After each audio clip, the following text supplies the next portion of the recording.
Tumaknaya, pa-check natin ang gulong natin. Titingnan natin kung maayos pa siya. At darating na winter at baka hindi na siya makapal. Susubukan natin patingnan. At kung manipis na siya, papapalitan na natin. Pero kung sa totoo lang, kung sa Pilipinas to, ay pwede pa yan. Kaya lang maglalamig at magyayelo. So, delikado. So, samahan nyo ako. Tayo magpapalit ng gulong.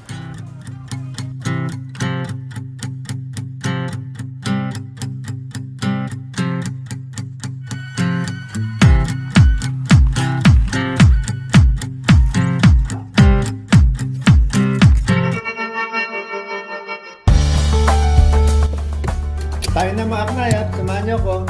Drive muna tayo.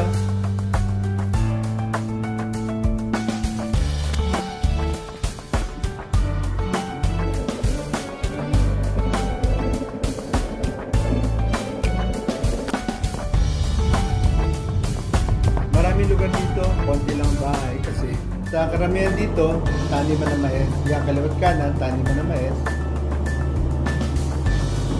Dito sa amin, medyo malayo tayo sa Chicago. 1 hour mahigit, so parang probinsya. Kung sa Pilipinas to, parang probinsya. Time check mga aknaya, it's 7:54 in the morning. 7:54, 8 ang bukas ng anong pangalan nun? Tires Plus, Tires R Us. Basta yun ang pupuntahan natin.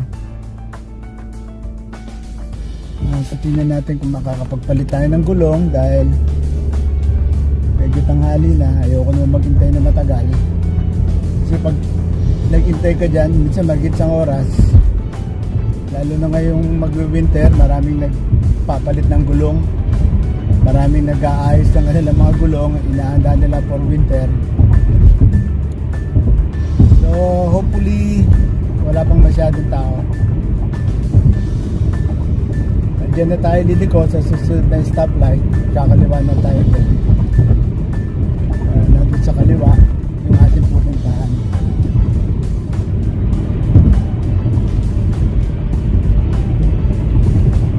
Ayun, Discount Tire pala. Discount Tire ang pupuntahan natin. Marami ng sasakyan na nakapila.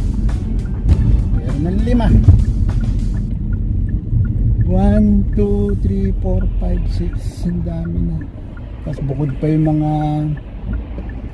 yung mga naka-reserve. Oh my goodness.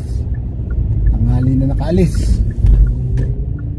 Madta kasi. Bale, subukan natin. Baka sakali.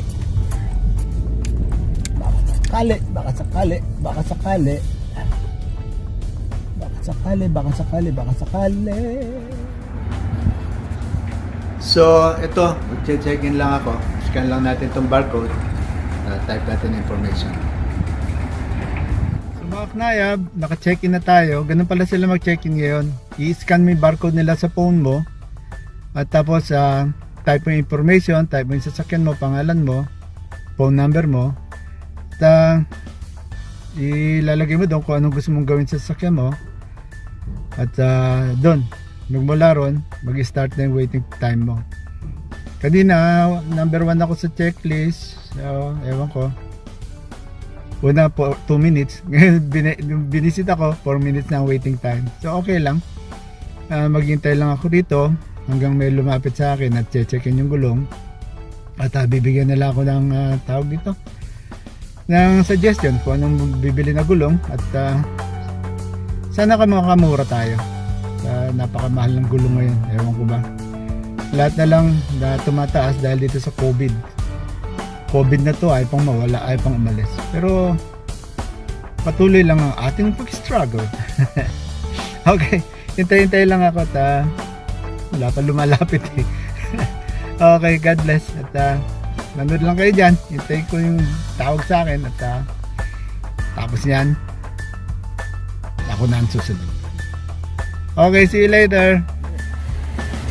Enak na, chinecheck na yung kotse natin. At tinitingnan na niya yung mga information. So eto Aknayab, yung chart nila para makita mo kung maayos pa yung gulong mo. Yung tatlo ko, 332 at yung isa, 232 open inch. So ibig sabihin, nasa dilaw na at nasa pula, so hindi na pwede talaga pang winter at delikado. At eto na mga Aknayab, yung mga suma total ng kanilang kwenta. Out the door, aabutin tayo ng 867 and 95 cents. Aray ko! Sayang mga Aknayab, gusto ko sana ipakita sa inyo yung paano nila ginagawa yung gulong, paano nilang pinapalitan, tinatanggal at kinakabit, binabalance.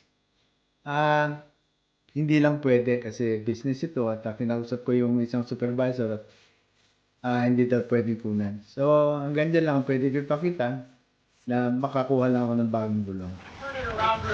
Alright, thank you. At ayan mga Aknayab, after mga ilang oras ng paghintay, natapos din at makukuha ko na yung aking sasakyan na may bagong gulong. When it comes to you, no, I'm